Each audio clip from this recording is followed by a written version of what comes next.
You are watching Shorty and you're on the block. Shorty Blocks. There is a certain magnetism about you. There's clairvoyance that you have in you. And your life has always been wild, crazy. And I'm not talking in a good way. Sorry, I just put a Werther's Original in my mouth because I've been fiending for it all day. But you have noticed these things, and I'm going to try to validate it for you in this video, and hopefully it's a download that I'm hearing, so I'm going to give it to you. You spent most of your life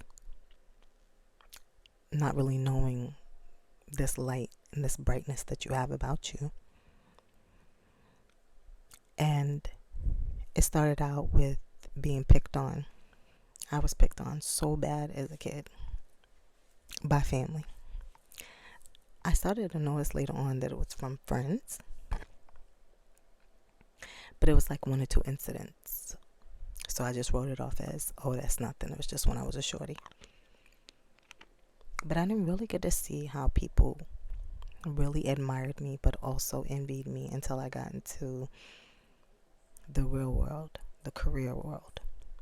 In college, it was all good. I didn't have many friends most of my life, but the ones that got to know me would be like, girl, oh my God, you look so mean. You know, you look like you was basically stuck up. But oh my God, when I got to know you, you were so sweet. So the ones that I did eventually become friends with, when I began to recognize and learn who I am spiritually and energetically, I began to lose all those friends. But I started to notice that there was something in me that triggered people. And it was never good, and it was always non-black women. I was always targeted at work. I would always have a manager who admired me. Her admiration would turn into jealousy. Plus, I'm from Brooklyn, New York. Come on. Like, okay. I mean, come on. Have you ever met somebody from New York who can dress? I'm just saying. And then within 3 to 6 months, I was targeted. False accusations and them saying that people are finding it hard to work with you. It was always the same verbiage. And they were non-black women. But I also started to notice as I got into my late 30s, early 40s, I started to meet males that I didn't feel like they were on my team. It's almost like they were competing with me. They were jealous of me. And I know they were jealous of me because they would always throw my degrees in my face. And me being a Sagittarius, friendship is first and foremost when dating. If I don't like you as a friend, I would never even think of you being my man.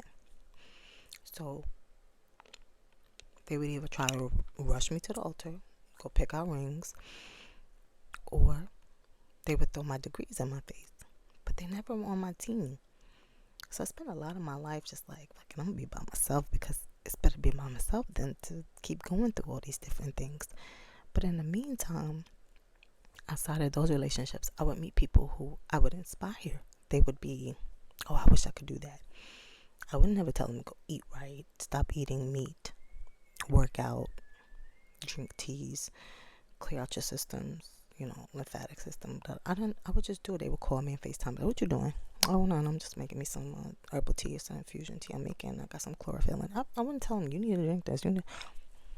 As a Sag, you literally got to grab us by the, by the collar and be like, look, I like you. Because we are, I can't speak for every Sag, but I can actually say I've never went into a relationship with someone knowing I'm going to be in a relationship with them. It was just me saying like, dang, they cool. I want to hang out with them. It's fun. And then when I noticed that they smart, oh, I love a smart man. I'm a super sexual, so it be on and popping. But I noticed that people really were not on my team. I started to notice that family and friends weren't on my team. Like, people was okay with me being in my season of lack. But if I became abundant in some area of my life, it was a problem. And I started to see, like, when 2020 came and lockdown occurred, I started spending more time by myself because we couldn't go nowhere.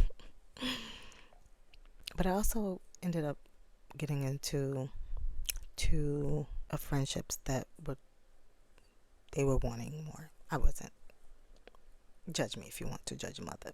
Yes, Sagittarius, we normally don't. No, I normally know. I never have a need to want to go in a relationship. It's just like, oh, you seem like fun. Let's go do some fun stuff. Let's go bike riding. Let's go, swimming. Let's go skating. I'm not thinking about dating you. I don't know you. I don't know anything about you. Why? I mean, you may look good, but you might be crazy. So this message resonate with you. You have something on you. You have a gift on you that makes people propel towards you. You never really get anything out of it. You always get the bad end of the stick. But it's not you. It's them. People don't reject you because something wrong with you. They're rejecting you because there's something wrong with them. And you have to know that you're powerful. I used to talk to this guy. I knew him in high school, maybe grammar school in Brooklyn. And he started sharing stuff because that's what people do with me. They just start vomiting out their life. And he had a condition, and I was, me being nurturing, if I love you, I'm gonna step in and be like, here, drink this. But if I don't care, like, I don't care. Like, I'm either care and I don't care. There's no middle. But I'm working on it. I'm working on the gray area. I will say this though, in career-wise, I have a gray area.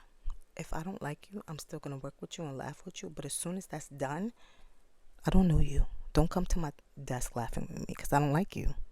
I've done my part. I'm trying to keep this under 9 minutes. You need to know that everything you went through is not because you lack. It's because you have an abundance.